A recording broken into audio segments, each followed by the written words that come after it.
Assalamualaikum warahmatullahi wabarakatuh. Pada kesempatan ini kita akan membahas teknik menulis cerita pendek atau cerpen.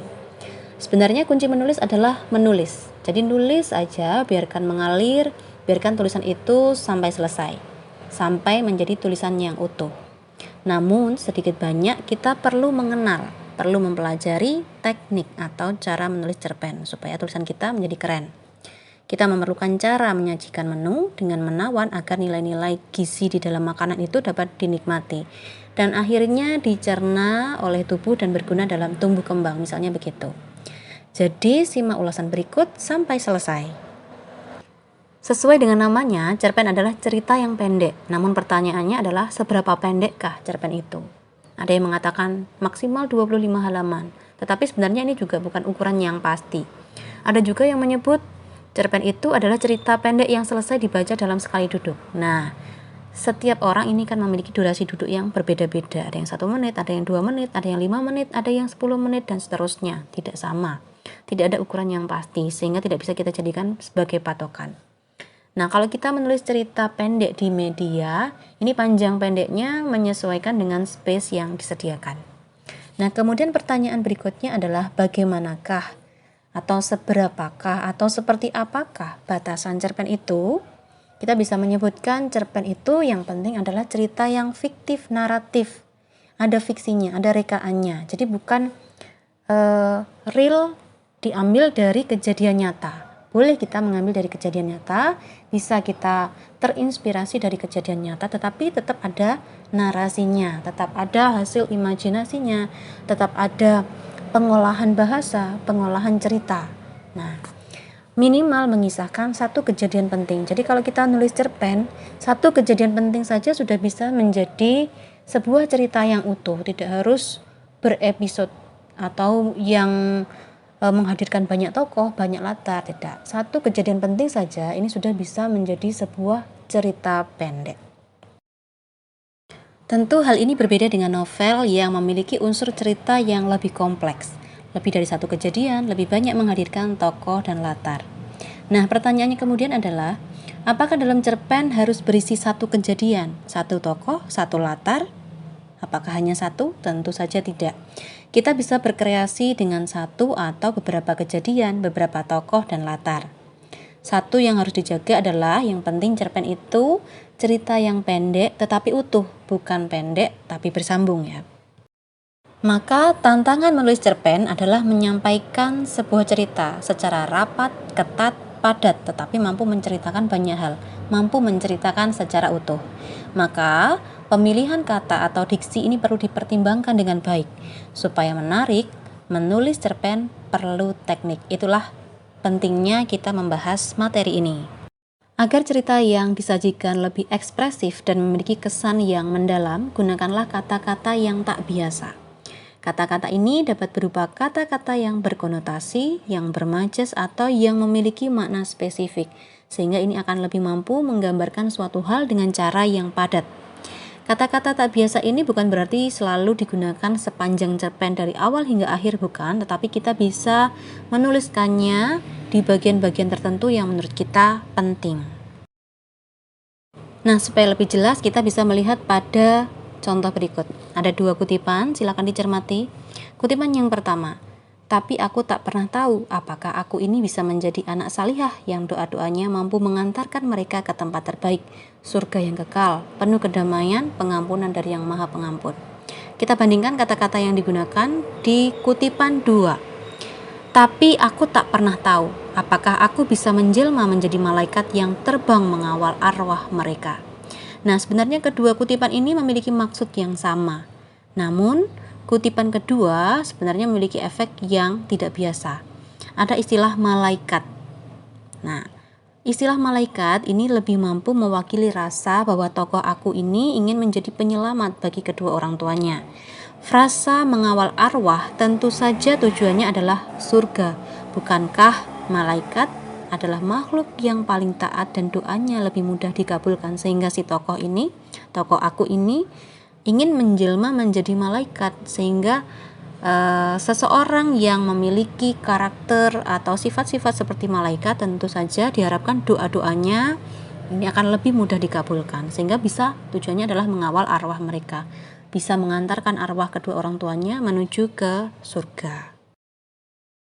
Nah, kemudian kita lihat contoh yang lain. Silakan perhatikan kutipan berikut. Kutipan yang pertama. Jantungku telah kuberikan kepada hidup, kata bapak dengan licik. Nah, sekilas ini redaksinya singkat, padat ya. Kemudian kita lihat lagi kutipan kedua. Kalau dilihat dari redaksinya ini lebih panjang tentunya. Jantungku telah kuberikan kepada hidup. Sampai di sini kata-katanya sama. Bapak mendesis seperti ular licik yang tetap tegar menghadapi sayatan belati pemburu. Nah, sampai di sini ada perbedaan. Kalau dilihat dari panjang pendeknya tulisan, memang kutipan 1 ini lebih padat. Tetapi kalau kita lihat pilihan kata yang digunakan di kutipan kedua, ini tentunya lebih berhasil dalam mengolah rasa, lebih detail menggambarkan kesan dengan penyampaian yang sebenarnya masih relatif padat juga. Misalnya ada kata mendesis, ini lebih mampu menggambarkan karakter si bapak yang licik dan tidak takut menghadapi maut yang sudah di depan mata, karena disebutkan tetap tegar menghadapi sayatan belati pemburu. Nah, ini kan pemburunya sudah dekat. Nah, kemungkinan kan akan terkena sayatan belati pemburu tadi, sehingga ini sudah menjelang ajal kemungkinan besar.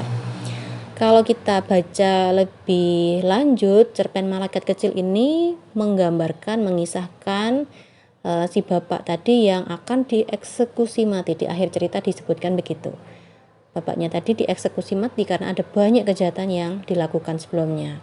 Tetapi ternyata menjelang eksekusi itu, tokoh si bapak ini masih menampilkan karakter yang tidak takut pada maut, tidak ada pertaubatan, tidak ada penyesalan di akhir hayatnya gitu. Jadi kalau disebutkan licik seperti kutipan 1, tentunya ini licik yang seperti apa, ini masih gambaran yang sifatnya umum. Tetapi kalau disebutkan mendesis seperti ular licik, nah ini kan lebih menggambarkan karakter si tokoh. Dalam menulis cerita pendek, kita bisa menggunakan teknik talk, menyebutkan. Ibarat pakaian, cerita pendek itu adalah celana jeans, ketat ya. Ibarat sebuah langkah, cerpen adalah gerakan yang tap tap tap, bukan tap tap tap, bukan seperti itu. Jadi bukan yang slow motion. Ritmenya harus cepat, harus ketat.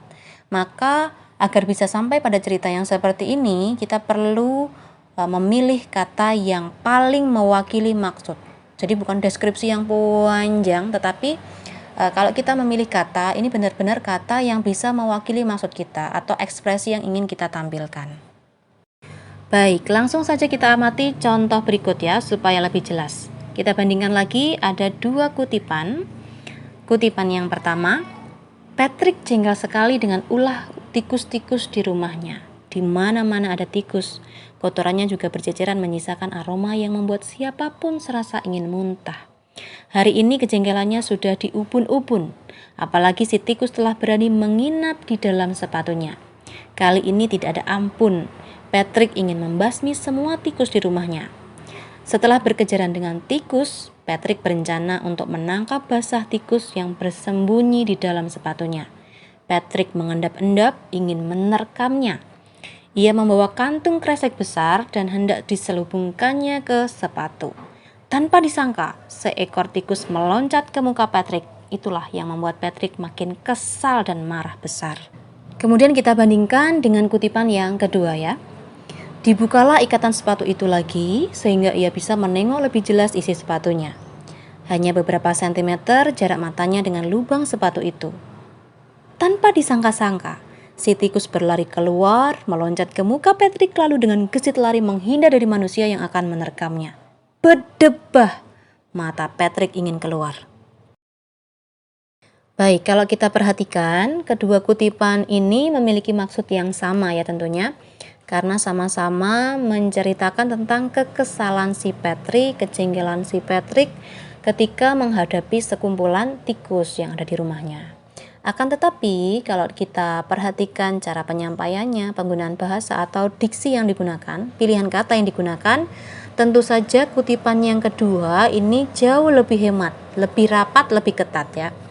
Kutipan pertama cenderung deskriptif. penggambarannya cukup panjang dan detail. Nah, ini lebih cocok untuk novel. Sedangkan kutipan kedua, penyajiannya lebih ekspresif. Ada dialog juga yang bisa menggambarkan ekspresi tokohnya. Beda dengan novel, sebisa mungkin kita meminimalkan teknik deskripsi di dalam cerpen. Jadi, yang seperti kutipan 1 tadi sebaiknya diminimalkan. Boleh ada deskripsi, bisa saja menggunakan deskripsi, tetapi diminimalkan ya.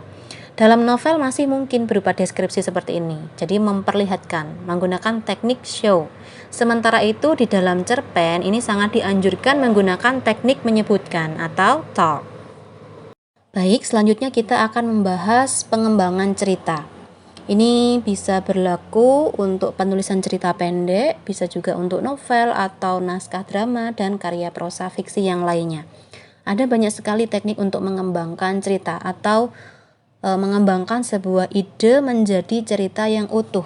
Anda bisa berangkat dari pengalaman pribadi yang kemudian dikreasikan, ada imajinasi, ada proses kreatif yang itu nanti akan membuat cerita dari pengalaman Anda sendiri tadi menjadi sebuah cerita yang baru. Bisa juga berangkat dari pengalaman orang lain atau mungkin juga dari hasil membaca berita dan yang lainnya.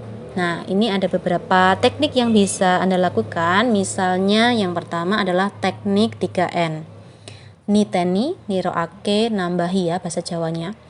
Kemudian kalau kita mau terjemahkan, mengamati, menirukan, menambah atau mengubah, ini bahasa Indonesianya. Nah, teknik 3N ini dilakukan dengan diawali membaca cerpen-cerpen yang ada atau bisa juga karya yang lain, mungkin puisi atau mungkin drama atau yang lainnya. Nah, lalu setelah membaca apa yang dilakukan? Anda mengamati mana yang sekiranya menarik. Mungkin tokohnya menarik, atau mungkin gaya penceritaannya, bahasanya, alur penulisannya, atau mungkin logikanya, dan lain-lain yang ada di dalam cerpen itu. Satu poin mungkin Anda amati, oh ini menarik sekali, gaya bahasanya menarik. Anda ikuti boleh. Anda bisa menirunya. Gaya bahasanya boleh meniru. Tetapi bukan yang sama persis ya, gaya bahasa yang serupa maksudnya, yang mirip. Anda bisa atau diperbolehkan terutama untuk penulis yang masih dalam taraf belajar atau masih dalam taraf mencari bentuk. Ini diperbolehkan untuk meniru. Tentu tidak seluruhnya yang ditiru agar tidak menjadi plagiasi. Nah, supaya tidak sama, supaya tidak menimbulkan plagiasi, maka tahap yang akhir yang perlu dilakukan adalah menambahi atau mengubah sesuai dengan kemampuan tentunya, sesuai dengan kreativitas atau selera. Mungkin tokohnya satu, mungkin karakternya itu penyayang, kemudian diubah, oh saya ubah menjadi karakternya yang lain, bukan penyayang lagi gitu. Atau yang semula penyayang menjadi tidak penyayang, oh yang semula durhaka kepada orang tuanya menjadi tidak durhaka, misalnya seperti itu. Ada pengubahan, ada penambahan, bisa penambahan, bisa pengubahan atau dua-duanya. Yang jelas bagaimana caranya, perlu ditambahkan apa supaya cerita yang semula itu tidak sama persis dengan cerita yang Anda buat.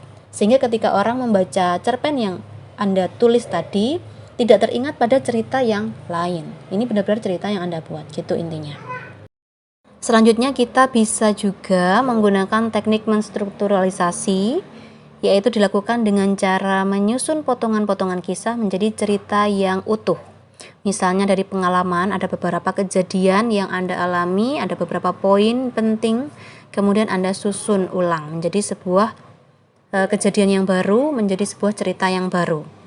Atau bisa misalnya dari pengalaman, kemudian dari hasil membaca berita, mendengarkan berita dari berbagai sumber, kemudian Anda kombinasikan menjadi sebuah cerita yang utuh, yang unik, yang menarik gitu ya.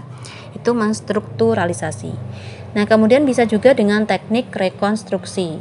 Anda bisa membuat cerita baru dengan merekonstruksi cerita-cerita lama, seperti dongeng, legenda, mite, dan sebagainya dengan kreativitas yang lebih fresh sesuai dengan topik, isu kekinian, atau cara pandang yang modern.